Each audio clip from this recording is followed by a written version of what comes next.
Hi, I'm Tiffani Patlan, host of the Tiffani Talks Health and Wellness podcast, where I discuss tools, tips, and techniques to heal your mind, body, and soul. I am on a godly mission to heal the world.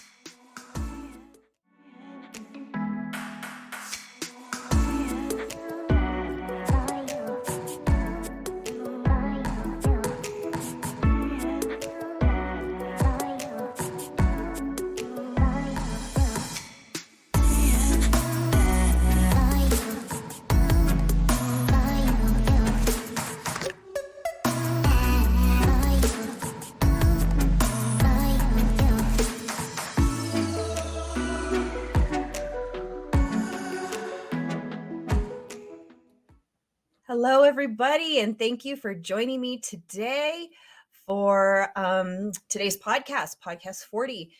Those of you who have, been watching and listening to this episode may know that I kind of went dark there for a minute. And the reason for that is because I've been doing a whole brand new relaunch where Tiffani Talks, what do I talk about? Well, I talk about mostly a lot of health and wellness. So I really wanted to tie that into my business, Tiffani Patlan Health and Wellness. So we now have Tiffani Talks Health and Wellness. And guess what we're going to talk about?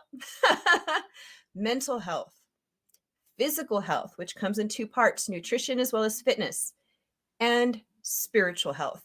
There is such a thing. It exists. And I feel that a lot of us out there in the world would really benefit as a whole in every part of our lives if we would tap into our spiritual health.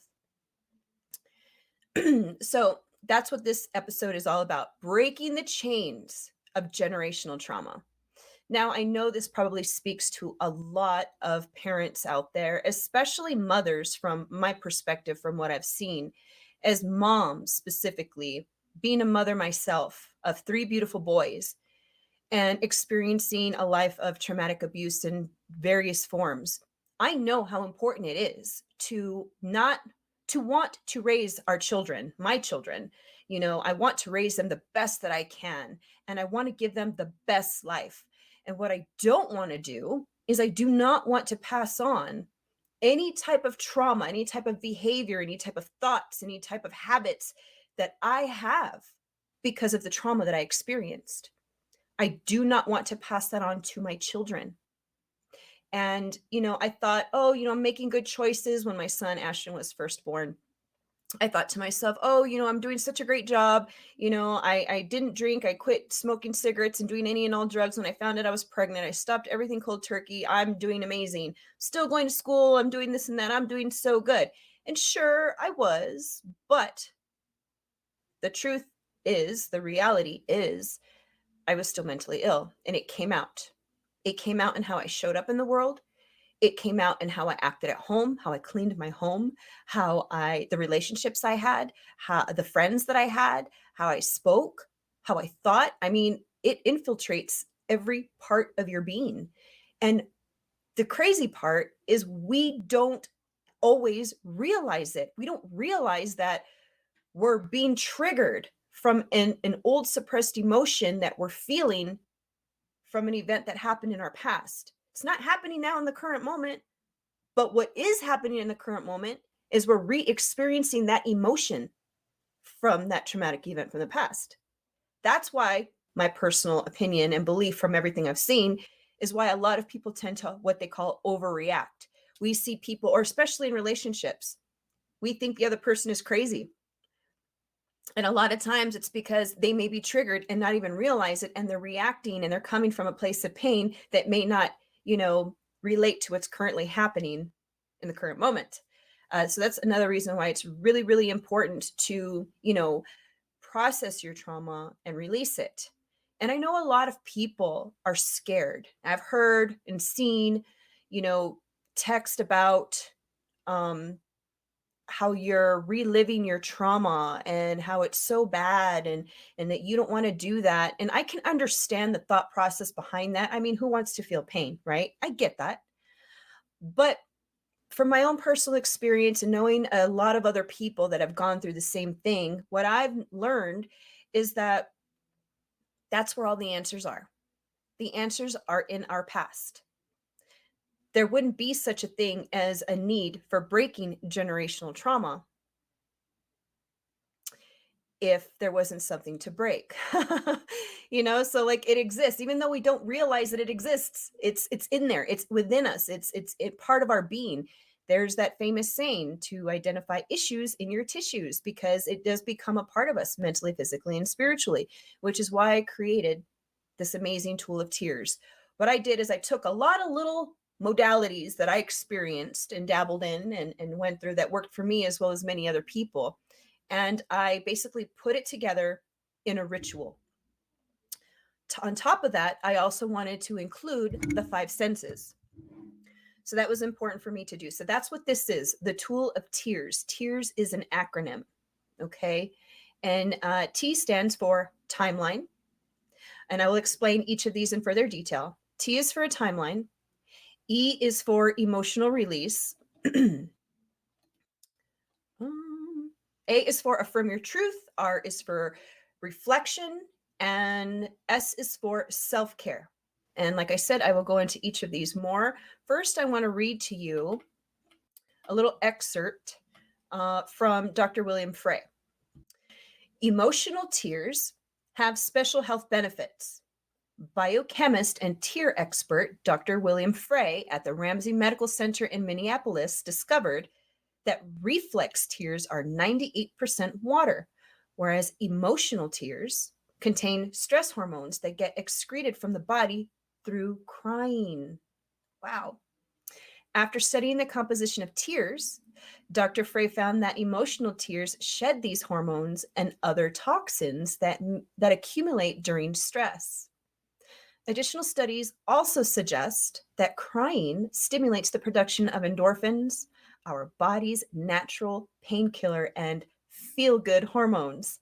So maybe some of you are thinking, really? Crying? Really? Well, believe it or not, we are spiritual beings having a physical experience. We are all unique and different, but yet we're so much alike because we're all humans, right? We all bleed the same color.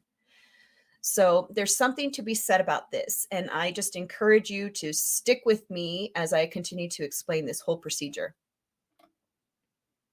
So now I'm going to share with you the benefits of the five senses: sight, smell, sight, smell, sound, taste, and touch. So sight, the visual impressions you take in have a surprisingly profound effect on your mind, body, and emotions. Smell connects us directly with our memories, emotions, and instincts. When we smell something, we are actually absorbing some of its molecules, making aromatherapy a form of natural medicine. And if any of you are interested in aromatherapy, I encourage you to follow my page, Herbal Potions, on Facebook, Instagram, and Twitter, because that is another business that I have where I talk about aromatherapy, spiritual health, as well as healing herbs. I share a lot about that. So moving on, sound. Every sound has a physiological effect. When you listen to a beautiful piece of music or inspirational words, a cascade of pleasure-producing chemicals course through your body, supporting health and wholeness. So it just keeps getting better and better. Taste. Each taste has a unique effect on our mind-body physiology. Serotonin is known to play a role in anxiety, depression, appetite, memory, and pain perception. Thus, eating foods that can increase serotonin levels in your body will help improve your mental state. Sour foods are one way to do so, and you'll see how I incorporated all these throughout the ritual. And touching. Touch is fundamental to health and well-being. When your skin is stimulated by a loving touch or a massage, or maybe a hug, it releases many healing chemicals that enhance immune function, improve circulation, and promote restful sleep. Tell me we don't need all of that. Amazing benefits that we can all benefit from. Okay, so I'm going to get right into it with the letter T. T, timeline of life. That's what I'm calling this. Creating a timeline of your life can help you identify suppressed emotions from past traumatic events in your life. This practice was designed for you to relieve yourself from memory triggers, PTSD nightmares, and flashbacks. So I just wanted to share this is something that I did for myself when writing my book. Those of you that know, I'm the best-selling author of Unlocking Your Ability to Heal, which I'm actually currently editing to include the Tool of T.E.A.R.S and a few other things that I have learned along my healing journey. And I just have to share it with you. A lot of people have suggested that I rewrite another book. Oh, but I am. Except for this one, it's really important for me to do some edits and to include the Tool of T.E.A.R.S among other things, to do a second edition for everybody out there. I have my heart set on it. I'm so passionate about it, and I'm so excited to do that. But in writing this book, because it shares my life story of overcoming a lifetime of abuse, what I had to do was create a timeline of my life. So when I wrote my book, I was 37, I'm now 40. So I needed to go back to the day that I was born, and for those of you that know of generational trauma from your ancestors, you can go back as far as you need to. But just for sake of giving people a starting point, I say start from your birth, and you can always add, from previous if that suits you, if that works for you. So start at 0 from birth, the date, your year, and then go all the way to now, to where you're at now. And then just start thinking from as far back as you can remember, and just start putting a year or an age or something as close as you can get it, and just start writing down memories, things that pop up into your head. And what you may notice by doing that is that you might start seeing or feeling, like, let's just say you have a piece of paper, you're seeing visually, you're seeing it, you're writing it out. And if you start writing an event and you start remembering and you start noticing that emotions are coming up for you, that, my friend, is a clue that you still have suppressed emotions from that experience in your life, and you would benefit from releasing those. So here I share for you to gather your materials. You'll need something to draw on, like a piece of paper, or some people get a poster board. I've been in self-improvement groups where they get like big, large pieces of paper and markers, and you could like do this whole creative thing. It's really whatever works for you. There's really no wrong way to do it. So if you want to be elaborate, you go for it. If you want to do it on a piece of paper with a pencil, you do that. Do what works for you. That's what's most important throughout this whole thing. Then you'll need something to write with. You can do something as simple as a pencil. Yeah, So the whole point about doing color pencils or markers or something really gorgeous and beautiful is because some people opt to save it. So if it looks really pretty and you have it all done up, it might even be worthy enough to hang up in your wall or your war room, or your little boutique area in your bathroom or your closet, wherever you get ready, wherever you have your inspirational stuff. Some people could do that. Then you want to prepare your space, and this is important. Our environment matters. Based on what you're doing, our environment matters. You can do this in the privacy of your home, in a bedroom, outside, or you can travel to your favorite place, like a cabin or someplace that has great meaning to you. Ensure this place is of peace. Set up calm, high vibrational music, and you can also diffuse a calming essential oil. Lavender is always my go-to, but chamomile is another really good calming oil as well. Then you just start creating your timeline. Draw a line that will represent your life, and it can be left to right. Some people like to do up and down. Some people have done it in a circle. I did it in a heart before. I went and I drew a heart, and that's when I was born. Then I drew another heart and another heart and another heart. And in each layer, I wrote things that happened to me. And what was really cool about how I drew that is healing comes in layers. So you could see the physical layers. It was really cool. So be creative. Do what works for you.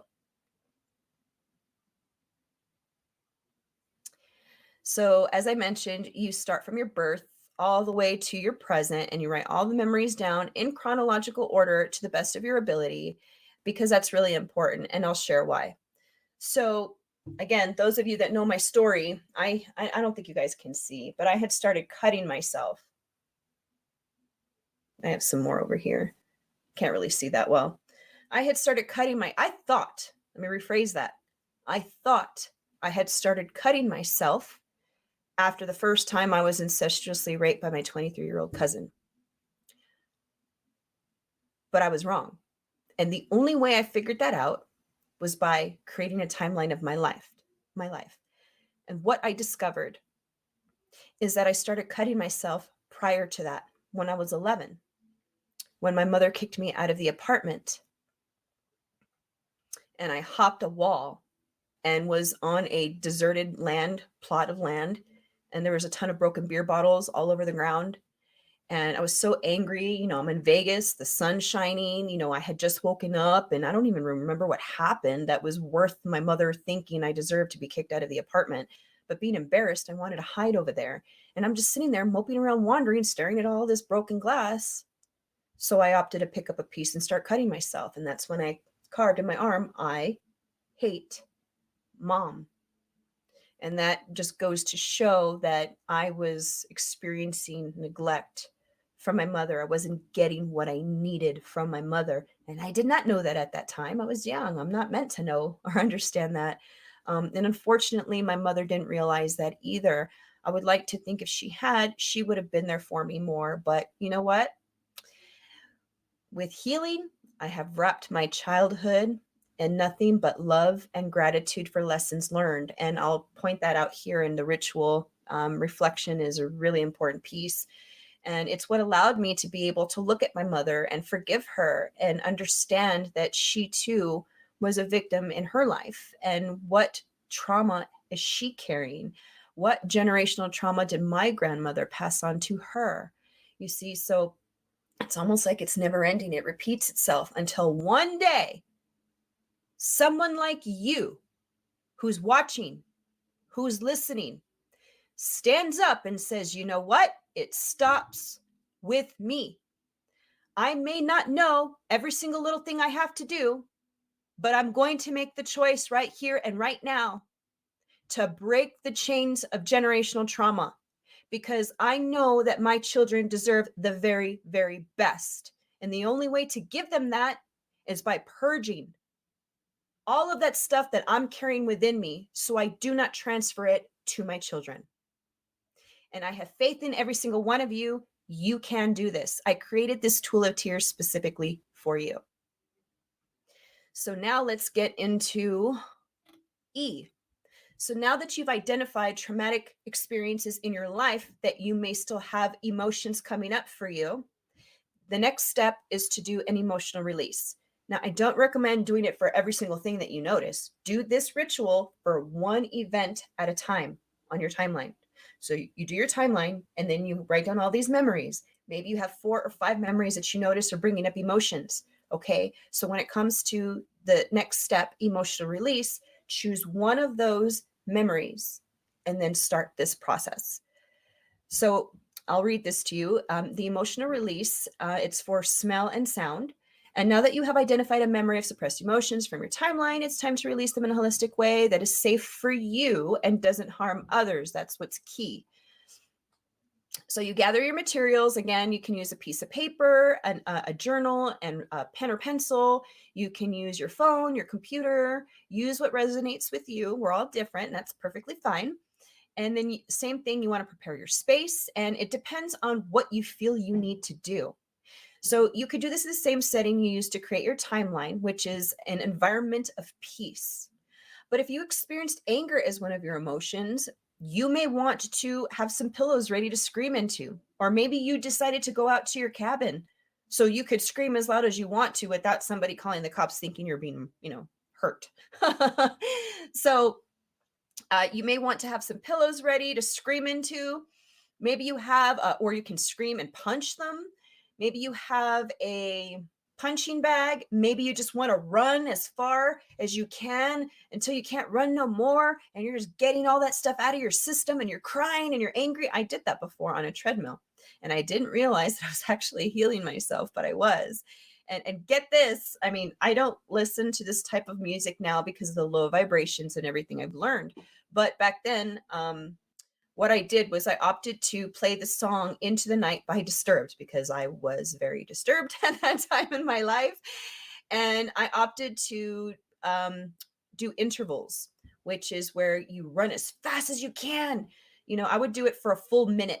I would run as fast as I can listening to that song, and I would be crying and I would be angry thinking about all those freaking men out there that sexually abused me, that raped me, that molested me, that forcefully impregnated me. I thought of all of it, and I would just run and run, as it was almost as if the sweat coming off of me was like the trauma. It's crazy to think about, I know, but that's what it felt like for me.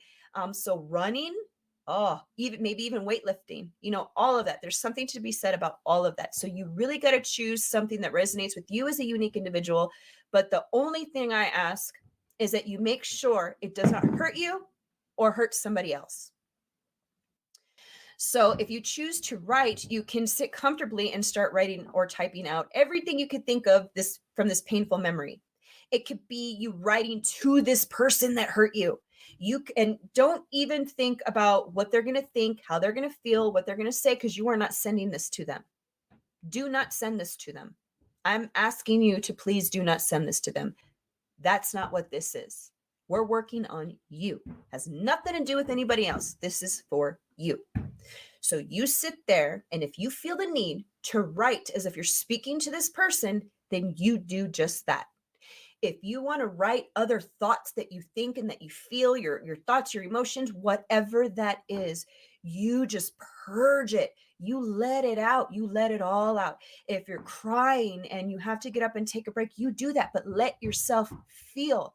We were meant to feel our emotions. Don't numb yourself out. That's how we get sicker. We need to feel. It's called honoring your emotions. Honor them, feel them, cry, scream. Do what you need to do to honor your emotions. Feel them so you can let them go. And like I said, write it out. Just write it out. Your grammar doesn't matter. Paragraphs don't matter. Just write it. And like I mentioned, well, never mind. So okay, we'll just move on. So the next thing is that I encourage you to do is, if you chose to write this out, you can read it out loud. This is important to do. It's important to read this out loud. Don't worry about how short it is or how long it is. Remember, you can't go wrong here as long as you're being safe. So you can choose to do this in a group. You can invite God to join you in the privacy of your own home, or maybe that beautiful cabin that you drove out to.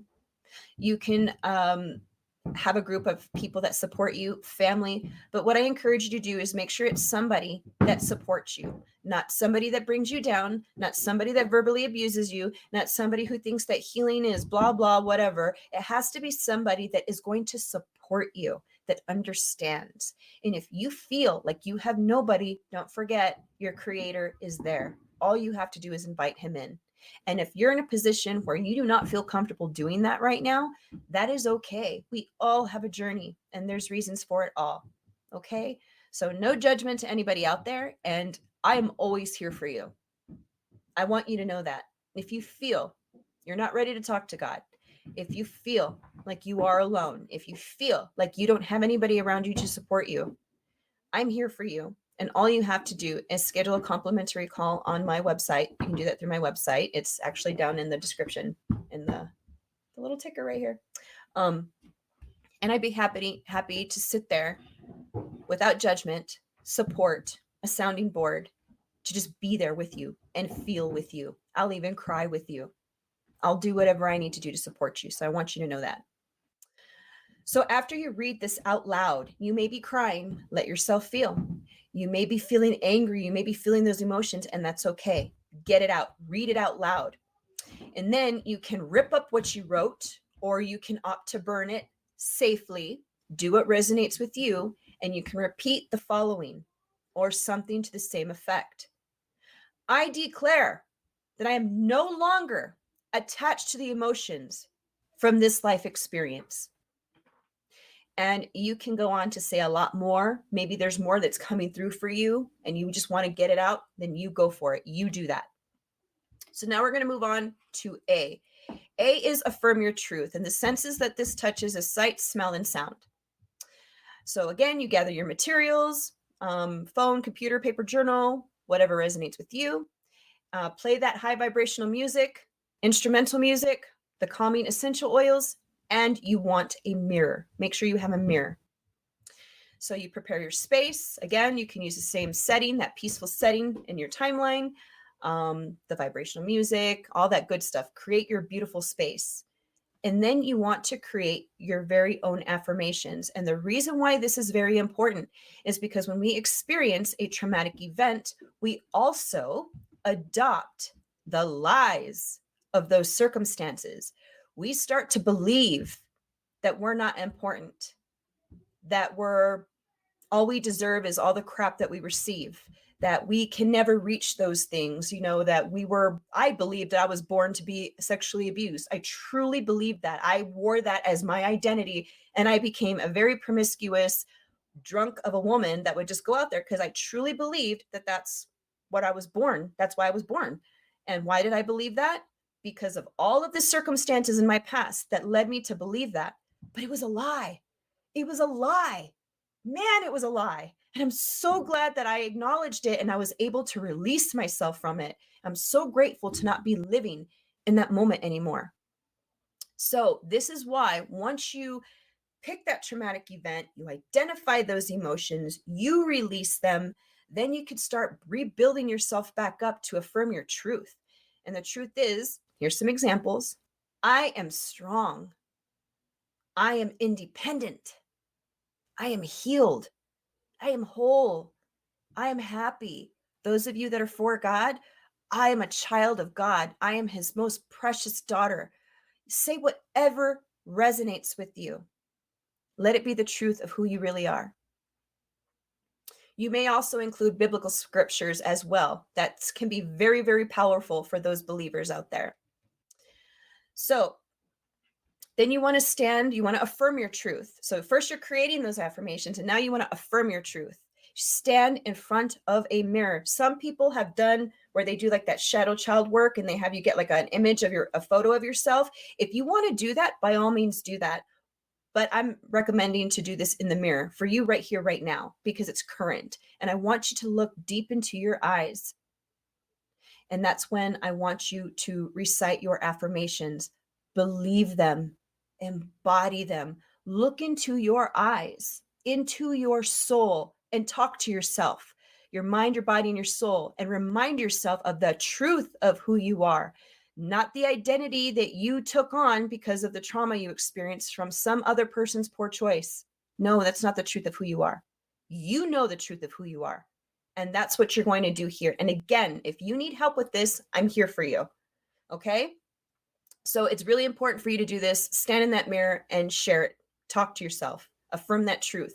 And if you cry, cry. If you want to, hug yourself. I'm not kidding. You might think it's silly and stupid. That's okay. Do it anyway. Hug yourself. Hug yourself. Love yourself. Nurture yourself. Care for yourself. Be the love you may have never received. So now we'll move on to R, reflect on gratitude and forgiveness. Scientists who have studied written gratitude interventions, such as gratitude letters or journals, have found benefits for an individual's mental health and well-being. Gratitude practices are also appear to help you feel more satisfied in life and can boost your self-esteem. We all need that, don't we? Same thing, gather your materials, whatever you need to write with that you feel that resonates with you, the music, the essential oils, and a mirror. Prepare your space the way you want it, and then you start writing out something to this effect. I am grateful for the lessons I learned from this experience, and list them out. For example, I'm grateful I learned how important it is to protect my children and teach them to have a voice. And then you would recite what you wrote in the mirror to yourself, very similar to the affirmations that you wrote for yourself previously. And then after that, you want to declare forgiveness. Understand that hurt people hurt other people. They make poor choices. But you as an individual can choose to take back that power. and release them from your life by declaring forgiveness. I know that there's a lot of people out there that just feel like what they did to us is so horrific that you could never, ever forgive. Believe me, I've been there. I understand. I do. I was the one that was saying, Lord God, if you exist, why in the world did you let all this stuff to happen to me? I did all of that. And I am now in a new place because of so much healing work I've done, just so many things. Again, this is why I'm sharing this with you. I have the passion to help you. I want you to feel what I feel. I want you to feel freedom. I want you to feel free. I want you to feel at peace, happy and whole, all the things. So you can choose to take back your power by expressing forgiveness and saying it out loud. I forgive you and I release you. You can also choose to meditate and imagine yourself in God's throne room. People have done this with me and I love it. And you can imagine yourself leading the person who hurt you and putting them right there in front of God at his feet and surrendering all of that to him. And you can even say that out loud. Heavenly Father, I surrender these people to you. I declare they no longer have any negative attachments to my life, my thoughts, my feelings, no flashbacks, no triggers. Say what resonates with you and just declare it. If you believe it, you can achieve it.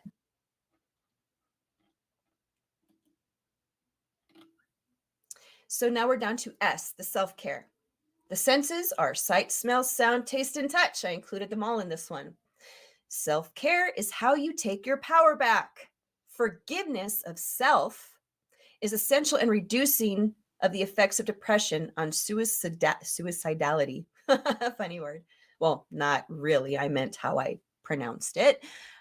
So for your mental health, there's the self-forgiveness piece. Sight, sound, and smell. In the mirror, look deep into your eyes and state self-forgiveness. For example, I forgive you for making choices based on the pain and hurt and confusion you experienced at the time. You are not at fault. You are not a victim. You are free. I encourage you to recite that to yourself in the mirror.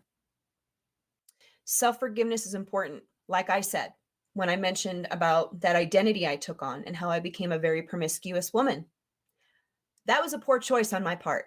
I shouldn't have done that, but I did it because of what I took on, that victim mentality, that's what I was good. It's all I was good for. But it was a lie. It was a lie.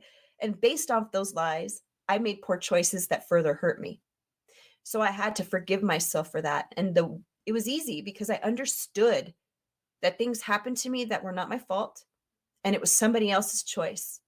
And God did not allow those bad things to happen to me. That's not what happened at all. So then we move on to spiritual health, self-love, sight, sound, and touch. Recite to yourself in the mirror. This is the Ho'oponopono prayer, by the way. I'm sorry. I forgive you. Thank you. I love you. When I first did that, when I first did that, I was crying. Like it was like, ooh, be the love you never received. And then hug yourself. Like I said before, give yourself a hug. You can imagine God, Jesus, or someone else hugging you too. All you do, just close your eyes and just imagine, Now let's move on to physical health, fitness, sight and sound. Emotions are energy in motion. To ensure you have allowed them to flow freely and completely through you, indulge in a fitness exercise. Some people like dancing, some people like walking, some like running, some like swimming. Do what resonates with you as that beautiful, unique individual that you are. And listen to high vibrational music or listen to nature. Then we move on to our nutritional health. Physical health in general is fitness and nutrition. I just wanted to separate it here and you'll see why. For nutritional health, it's a hydrating detox recipe that focuses on the taste piece. This is what I was telling you before when it suggested sour foods. I created this for you. To choose a hydrating detox recipe below with ingredients that support your mental health. And I created 3 different ones to include something sour for you. And the reason why I created 3 different ones to choose from is some people might not like that fruit, or they might not like the herb that's in this one thing, or they might be allergic. So I wanted to make a variety to be accessible for all people. So what I have is number 1 is a raspberry mint and pink Himalayan salt detox drink. The other one is orange basil and aloe vera. And the third one is lemon, lavender, and chia seeds. You fill a glass or pitcher with your ingredients, a third full, add ice, then fill with good water and allow it to steep for 15 minutes, and then you just enjoy it.